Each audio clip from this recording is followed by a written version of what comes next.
Shalom Bapak Ibu, Saudara yang dikasihi oleh Tuhan Yesus Kristus. Selamat hari Minggu.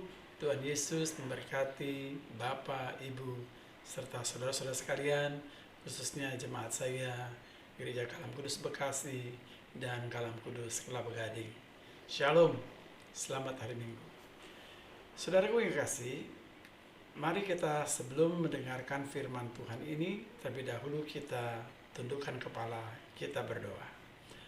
Allah Bapa kami yang di surga, terpujilah Engkau ya Tuhan, Tuhan kami yang baik, Allah kami yang dahsyat, Tuhan kami yang luar biasa, yang menjangkau setiap akal pikiran, yang menjangkau setiap perasaan hati, dan yang memberkati setiap jemaat yang membutuhkan kebutuhan baik ekonomi, baik sakit penyakit. Tuhan menjamah, Tuhan menyembuhkan, Tuhan menyehatkan, dan Tuhan membuka tingkap-tingkap langit. Curahkan banyak berkat kepada jemaat-jemaat-Mu ya Tuhan, dimanapun mereka berada. Dan biar mereka yang gelisah, takut, dan cemas, penghiburan kekuatan daripada Roh Kudus boleh memberikan penghiburan, pertolongan. Berkati pemberitaan firman-Mu pada hari ini, pada minggu ini. Di dalam nama Tuhan kami Yesus Kristus, kami sudah berdoa. Amin. Baik, Bapak Ibu Saudara yang dikasihi oleh Tuhan Yesus Kristus. Saudara, tema firman Tuhan pada minggu ini saya beri judul, firman Tuhan tidak dapat mendarat. Firman Tuhan tidak dapat mendarat. God's word does not land. Saudaraku yang kasih. Saudara, pernahkah saudara pada waktu saudara membuka gadget saudara, HP saudara, saudara membuka WA Anda, dan Anda terkejut melihat begitu banyak sekali uploadan, banyak sekali mention, dan isinya macam-macam, ya, mulai dari iklan, mulai dari pemberitahuan, mulai juga dengan video-video khotbah, renungan-renungan, baik yang isinya audio maupun yang isinya narasi atau video atau film dan lain sebagainya. Bahkan bukan saja uploadan itu memenuhi WA Anda, tapi juga mungkin Instagram Anda, Facebook Anda, dan begitu banyak. Nah, saudara, pada waktu Anda melihat semuanya itu, saudara sekalian, tentu Anda memperhatikan banyak hal. Yang pertama, Anda akan melihat uploadan itu ada yang ganda, ya, bahkan bukan ganda dan terlalu banyak, gitu ya. Ada uploadan video khotbah misalnya dapat kiriman itu sampai 5, ya, dari si A, B, C, D, ya, materinya sama, videonya sama, ya, isinya sama. Nah, pada waktu Anda melihat uploadan yang sama, maka apa reaksi Anda? Apakah Anda baca semua? Apakah Anda dengar semua? Oh, tentu Anda nggak akan kebanyakan waktu, ya. Pasti kalau uploadannya 5, materinya sama, pasti Anda hanya buka 1. Lalu yang lain diapain? Ya, dibiarin atau di-delete, gitu ya. Nah, demikian juga yang lain. Bahkan saya cukup terkejut, gitu ya. Begitu membuka grup, begitu banyak sekali firman Tuhan. Itu luar biasa, ya. Luar biasa. Nah, saudara, kalau memang materi itu adalah barang yang baru, saya suka, ya, apapun itu isinya. Namun saudara sekalian, kalau uploadan yang diupload lagi saudara sekalian, dan dimana kita sudah begitu banyak, itu menjadi PR, saudara, ya. Mau tidak mau Anda dan saya harus mendelete semuanya. Kalau tidak, saudara sekalian, maka memori Anda jadi penuh. Kalau memori Anda penuh, maka akan menyebabkan error pada gadget Anda, gitu ya. Nah, kecuali mungkin HP-nya amat sangat canggih begitu sehingga tidak ada masalah, ya. Tapi kalau dibiarkan juga pasti akan masalah. Nah, dengan kata lain, orang-orang yang mengupload itu apa sih motifnya? Bukankah sebenarnya kalau uploadannya hasil daripada uploadan yang lain, yang akan membuat orang lain jadi sibuk, ya, karena harus mendelete begitu banyak uploadan yang sama, ya. Orang yang tadinya mungkin suka jadi tidak suka. Orang yang tadinya mau baca jadi tidak baca. Orang yang tadinya mau nonton malah tidak nonton, ya. Mungkin itu pengalaman Anda gitu ya. Nah, sekarang kita bertanya, Bapak Ibu sekalian ya. Nah, apa sebenarnya motif mereka mengupload ya atau mention berita-berita tersebut? Ya, pasti banyak ya faktor gitu ya. Kalau itu berkaitan dengan firman Tuhan, Bapak sekalian, maka mungkin kita berkata begini ya, alasan yang pertama, motif yang pertama, kita mengatakan, wah, dia itu ingin dilihat mentionnya karena dia mendapatkan berkat dari berita tersebut, dari renungan tersebut, dari firman tersebut. Itu sebabnya dia bagikan lagi kepada orang lain. Itu puji Tuhan, itu yang pertama ya. Karena dia diberkati, maka dia memberikan berkat itu kepada orang lain.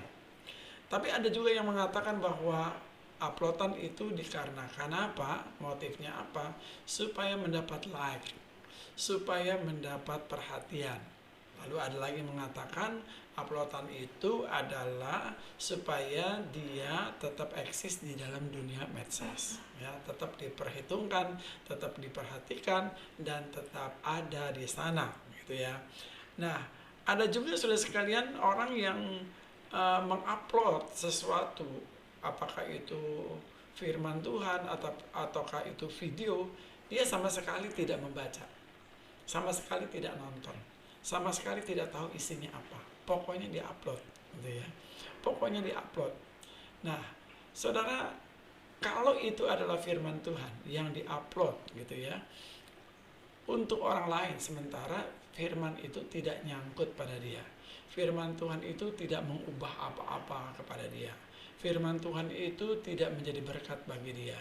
Ini sesuatu yang aneh, sekalian, ya. Perlu dipertanyakan, ya. Kenapa, saudara? Karena ada pemahaman demikian, saudara, bahwa orang yang mendengar firman itu seringkali, saudara sekalian, bukan untuk dirinya. Firman Tuhan itu untuk orang lain, ya. Ini cocok firman Tuhan ini untuk istri saya, ya, yang bawel, ya. Firman Tuhan ini cocok untuk anak saya yang malas, gitu ya. Oh, firman Tuhan ini cocok untuk suami saya yang kurang bergairah, kurang bersemangat, gitu, saudara sekalian. Ya, memang sih baik-baik juga. Tapi sekarang firman itu buat kamu apa? Gitu ya. Kenapa firman Tuhan itu cocok untuk orang lain, tetapi tidak cocok untuk engkau? Kenapa firman itu berbicara untuk orang lain, tapi tidak berbicara dengan engkau? Maka engkau punya masalah. Engkau punya problem. Atas apa? Atas firman. Dan firman nampaknya tidak mendarat pada dirimu, Bapak sekalian. Nah, saudaraku yang kasih, apa yang dikatakan oleh firman Tuhan di dalam perumpamaan tentang seorang penabur? Saya akan bacakan untuk Bapak, Ibu, Saudara yang dikasih oleh Tuhan. Di dalam Matius pasal 13, ayat 4 sampai ayat yang ke-9. Demikian firman Tuhan. Pada waktu ia menabur, sebagian benih itu jatuh di pinggir jalan. Lalu datanglah burung dan memakannya sampai habis. Sebagian jatuh di tanah yang berbatu-batu yang tidak banyak tanahnya. Lalu benih itu pun segera tumbuh karena tanahnya tipis. Tetapi sesudah matahari terbit, layulah ia dan menjadi kering karena tidak berakar. Sebagian lagi jatuh di tengah semak duri. Lalu makin besarlah semak duri itu dan menghempitnya sampai mati.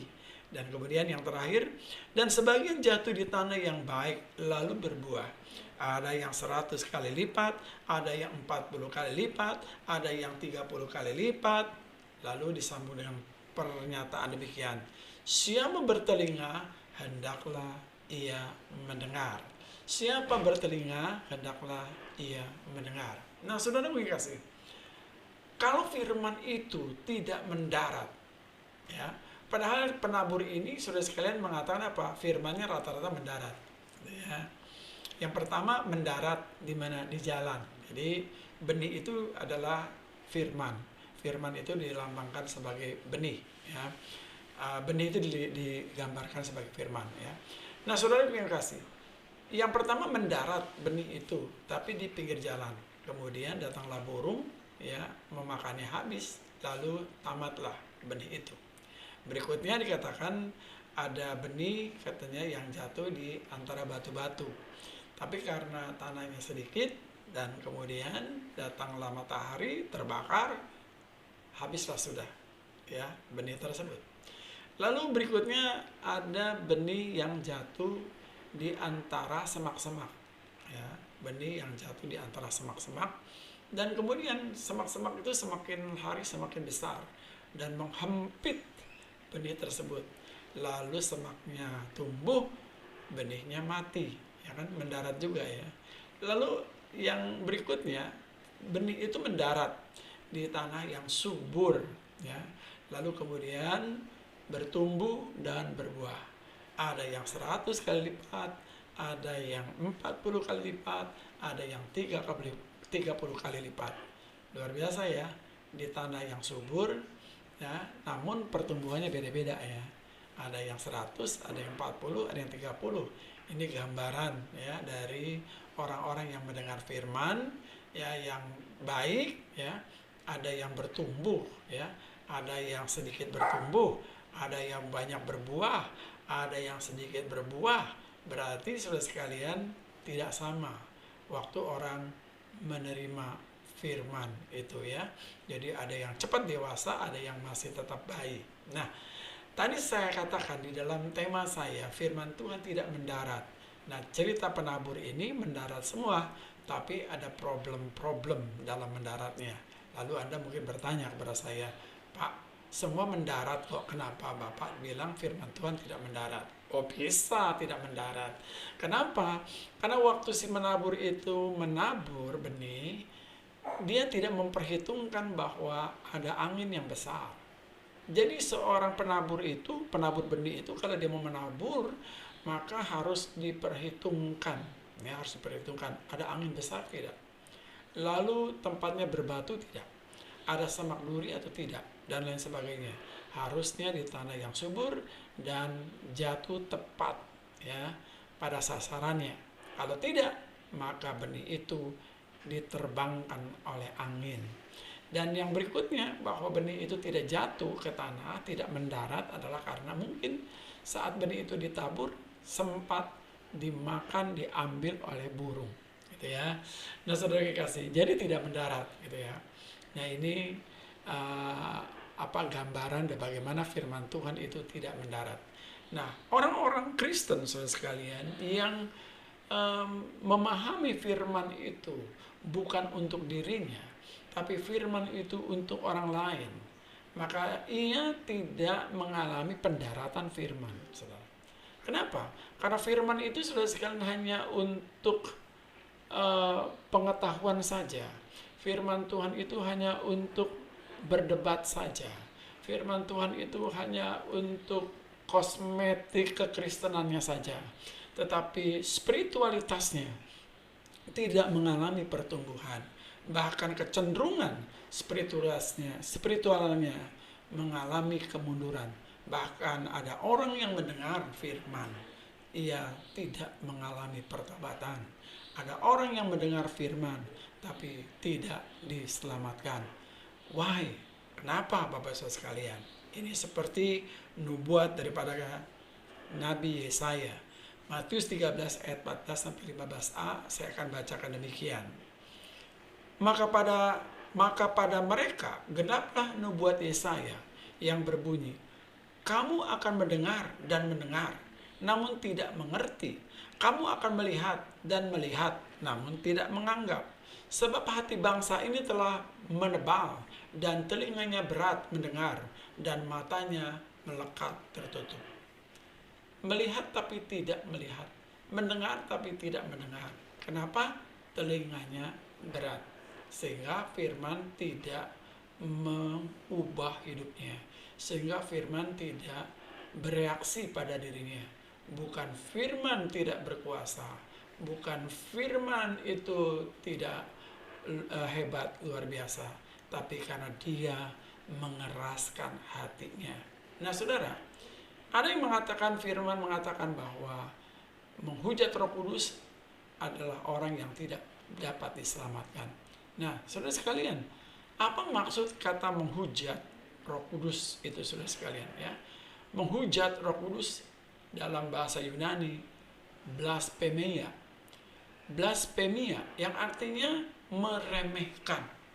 Jadi menghujat Roh Kudus itu adalah meremehkan Roh Kudus, meremehkan firman, tidak menganggap firman, lalu mengeraskan hatinya. Nah, orang yang menghujat Roh Kudus adalah orang yang meremehkan Roh Kudus, meremehkan bisikan Roh Kudus, meremehkan firman Tuhan, sehingga ia tidak diselamatkan. Kenapa? Karena dia meremehkan. Bagaimana mungkin, saudara sekalian, dia mengatakan dia percaya kepada Tuhan? Bukankah orang yang diselamatkan adalah mereka yang percaya kepada Tuhan? Saya setuju. Tapi firman Tuhan berkata tidak ada seorang pun yang dapat mengatakan Yesus Tuhan kalau roh tidak mengatakan. Nah, bagaimana dia mempercayai Tuhan sementara dia menutup telinganya, dia mengeraskan hatinya terhadap bisikan Roh Kudus? Lalu bagaimana pengetahuannya atau imannya atau kepercayaannya kepada Yesus sementara dia menolak, meremehkan Roh Kudus? Nah, saya katakan kepada saudara sekalian bahwa kepercayaannya atau pengetahuannya tentang Yesus, saudara sekalian, adalah sama dengan pengetahuan setan. Setan tahu, setan kenal Yesus, tetapi tidak mempercayainya. Banyak orang kenal Yesus, banyak orang tahu, banyak orang kagum pada Yesus, tetapi tidak mempercayainya. Lalu bagaimana mereka tidak mempercayainya? Karena mereka menolak bisikan Roh Kudus, karena mereka menolak firman. Nah, saudara sekalian, sehingga saudara, firman tidak mendarat pada dirinya, saudara sekalian. Jadi itu tidak heran, saudara, kalau orang mengatakan bahwa firman ini cocok buat orang lain, ya, dia mengupload firman, ya, tapi firman itu untuk orang lain, dia sendiri tidak berubah. Nah, orang yang mengupload firman sementara dia sendiri tidak mengalami firman, saudara sekalian, itu menjadi bumerang bagi dirinya. Kenapa? Karena orang akan mengatakan, kamu mengupload firman Tuhan ini, isinya demikian, tapi engkau tidak seperti itu. Engkau tidak seperti itu. Maka orang mengkoreksimu saat engkau mengupload itu, sementara engkau belum melakukan itu. Ya, orang bisa saja punya pikiran yang demikian, tapi juga orang bisa juga berpikiran positif bahwa engkau sedang berjuang, engkau sedang belajar mempercayai apa yang engkau upload, ya, engkau sedang belajar meskipun belum tamat, meskipun belum sampai pada apa yang diinginkan oleh firman itu, ya. Nah, saudara yang kasih, kita lihat contoh, ya. Misalnya kita lihat Yudas. Saudaraku yang kasih, saat saudara sekalian perjamuan itu terjadi, Tuhan Yesus dan Yudas berdiam, tidak berbicara awalnya, ya, tidak omong. Dan kemudian baru Yesus mengatakan bahwa ada orang yang akan menyerahkannya ke tangan orang berdosa. Nah, saudara sekalian, apa reaksi daripada Yudas saat Tuhan Yesus omong seperti itu? Apa yang ada dalam hati Yudas?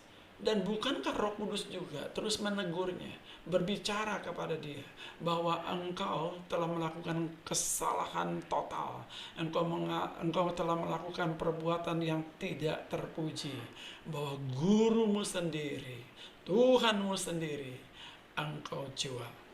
Dan pada waktu di Taman Getsemani, Tuhan Yesus itu ditangkap, saudara sekalian, dan Yudas memberikan tanda dengan ciuman. Dan pada waktu dia memberikan ciuman itu, saudara sekalian, ciuman, saudara sekalian, munafik, ciuman, saudara sekalian, yang membunuh. Bukankah Roh Kudus juga berkata kepada dia, engkau berbuat salah, engkau berdusta, engkau berbohong, engkau tamak akan uang. Tapi apa yang terjadi, saudara? Yudas tetap mengeraskan hatinya. Yudas tetap mengeraskan hatinya dan tetap pada pendiriannya. Meskipun Tuhan Yesus sudah mengatakan kepadanya, sudah menginfokan kepadanya, dan sekian tahun Tuhan Yesus sudah mengajar firman kepadanya, tetapi firman Tuhan yang didapat dari sumber yang tepat, dari sumber yang utama, yaitu Tuhan Yesus, saudara sekalian, bukan tidak berkuasa, tapi dia sendiri menolaknya, mengeraskan hatinya. Saudaraku yang kasih, itu sebabnya saudara sekalian, Yudas tidak dapat diselamatkan. Meskipun ada penyesalan secara fisik, secara hati, tetapi di bagian lain dia tetap mengeraskan hatinya, menolak Roh Kudus, menolak firman, saudara sekalian. Itu sebabnya dia bunuh diri. Nah, saudaraku yang kasih, jadi lamanya orang mendengar firman, saudara sekalian, banyaknya orang tahu tentang firman, belum tentu jaminan bahwa dia sungguh-sungguh percaya kepada Tuhan, sungguh-sungguh bahwa dia akan diselamatkan. Kenapa? Karena dia mengeraskan hatinya akan bisikan daripada Roh Kudus. Baik, Bapak Ibu sekalian. Nah, saudaraku yang kasih, bukankah firman itu, saudara sekalian, sangat berfaedah? Seperti yang ditulis dalam 2 Timotius 3 ayat 16-17. Demikian firman Tuhan.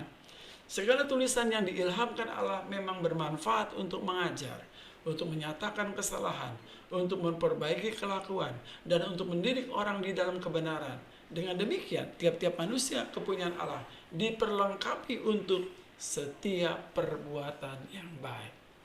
Jadi firman Tuhan itu saudara sekalian berfaedah untuk apa? Mengajar. Nah, saudara sekalian, mengajar siapa? Jadi bukan mengajar orang lain. Ya, bukan saja mengajar orang lain, tapi mengajar diri sendiri. Ya. Kalau engkau menerima firman dan firman itu mengajar engkau, maka engkau taatlah akan firman itu, tunduklah akan firman itu, lakukanlah firman itu. Ya, bukan firman itu untuk mengajar orang lain, tapi engkau tidak mengajar, engkau tidak diajar oleh firman itu, engkau tidak mau diajar oleh firman itu.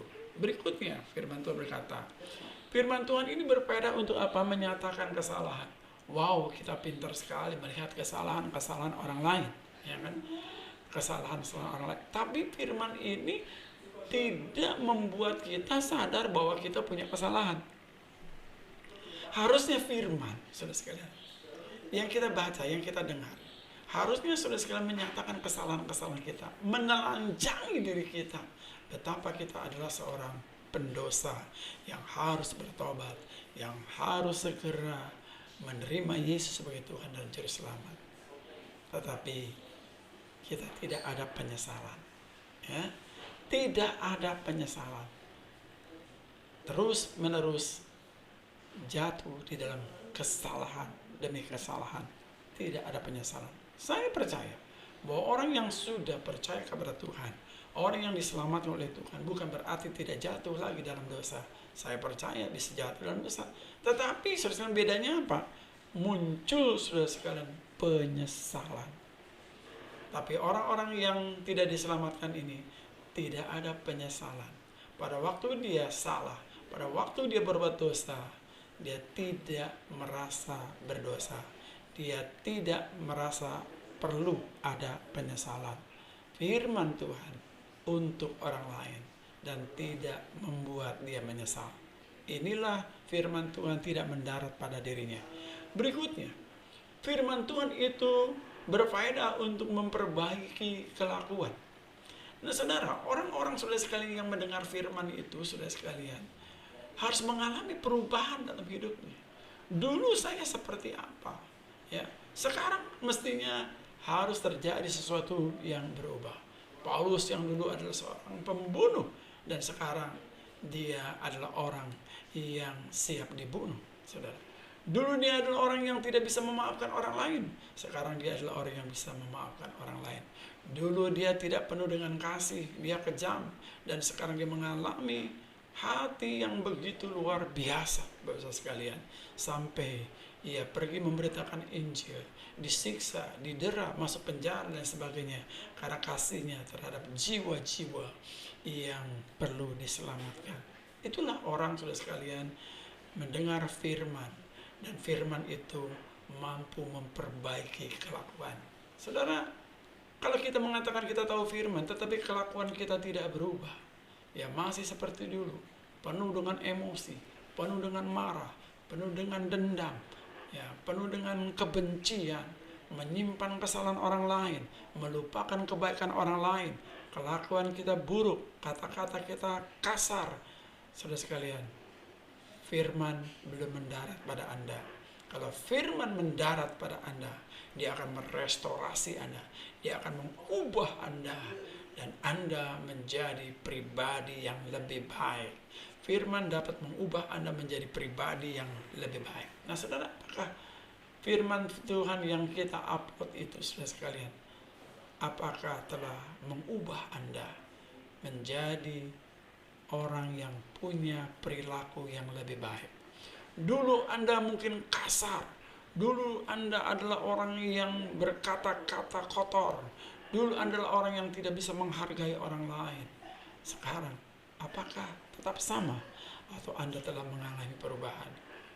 Firman mestinya mengolah saudara, mengubah saudara menjadi pribadi yang lebih baik. Nah saudara gue yang kasih, lebih dalam lagi tentang firman, saudara sekalian. Bukankah firman itu, saudara sekalian, adalah begitu berharga sekali, saudara? Ya, yang paling berharga, saudara sekalian, di mata Tuhan adalah firman. Ya, bagaimana dengan Anda? Apakah Anda sangat menghargai firman lebih dari apapun juga? Ya, lebih dari apapun juga. Yang kedua, saudara sekalian, firman itu adalah makanan rohani. Kita jangan hanya memikirkan makanan jasmani, ya. Makanan jasmani kita kejar, kita cari, saudara sekalian, kita dapatkan. Bahkan berlelah-lelah dengan makanan jasmani. Tapi makanan rohani kita, saudara sekalian, kering, kerontang. Ya, kita seperti mayat, saudara sekalian, secara rohani. Karena tidak ada kehidupan. Atau kita sedang sakit rohani, saudara sekalian. Inilah waktunya Anda dan saya kembali kepada firman itu. Ya, firman yang memberikan kehidupan. Dia katakan firman hidup, ya, firman yang hidup. Yang ketiga, saudara sekalian, bukankah saudara sekalian bahwa kita bukan saja menuntut kelimpahan dalam materi-materi, saudara, berkat-berkat itu yang selalu kita pikirkan. Kenapa tidak kita berkelimpahan dengan firman? Baca firman, merenungkan firman, melakukan firman.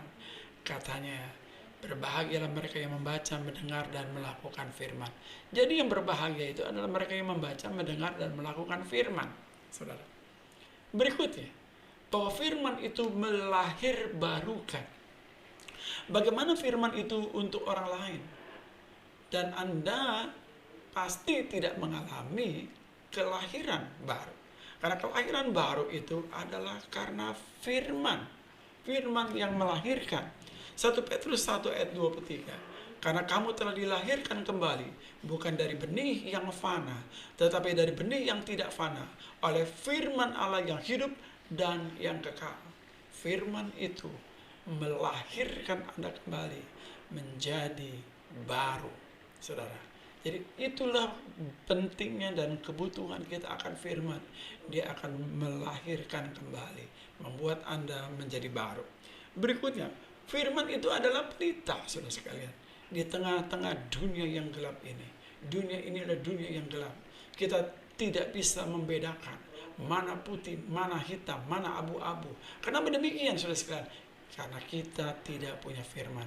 Tapi kalau kita punya firman Tuhan, kita baca firman Tuhan, maka kita bisa membedakan. Ini hitam, harus saya jauhi. Ini putih, harus saya lakukan. Ini abu-abu, maka saya katakan tidak untuk abu-abu. Karena saya hanya mengatakan iya kepada yang putih dan tidak kepada yang hitam. Nah, saudara, sebagai penutup, Bapak sekalian, biarlah firman Tuhan yang pertama menyentuh Anda, ya, untuk Anda bertumbuh, berbuah, mengkonfrontir Anda, mengobrak-abrik hidup Anda, saudara. Memang firman Tuhan itu dapat mengobrak-abrik hidup Anda, mengubah Anda, maka harus diobrak-abrik. Itu yang pertama. Biarlah firman Tuhan mengkonfrontir Anda, mengobrak-abrik hidup Anda, memperbaharui Anda. Yang kedua, biarlah firman Tuhan itu mentransformasi hidup Anda. Hidup Anda berubah menjadi hidup yang baru. Yang ketiga, jadikanlah hidup Anda menjadi kitab yang terbuka. Orang akan membaca berita sukacita. Anda akan dibaca bahwa ada Kristus dalam hidup Anda. di mata Anda, di hati Anda, di tangan Anda, dalam kehidupan Anda, ada Yesus di sana. Jadikanlah hidup Anda adalah firman yang terbuka. Kemudian saudara sekalian, ajarilah diri Anda dengan firman. Ya, ajarilah diri Anda dengan firman. Jangan hanya mengajari orang lain, ya. Ajarlah diri Anda dengan firman.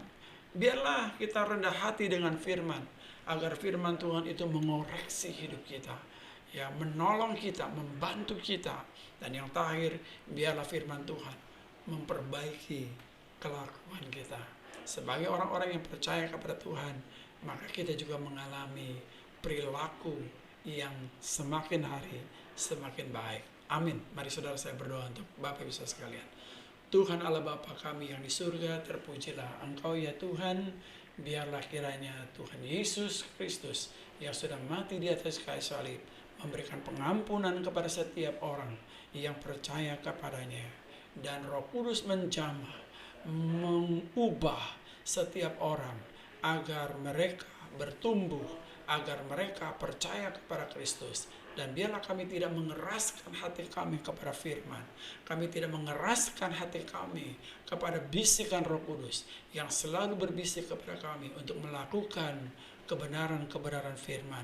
Karena Roh Kudus akan selalu menerangi firman. Karena Roh Kudus akan selalu menjelaskan firman.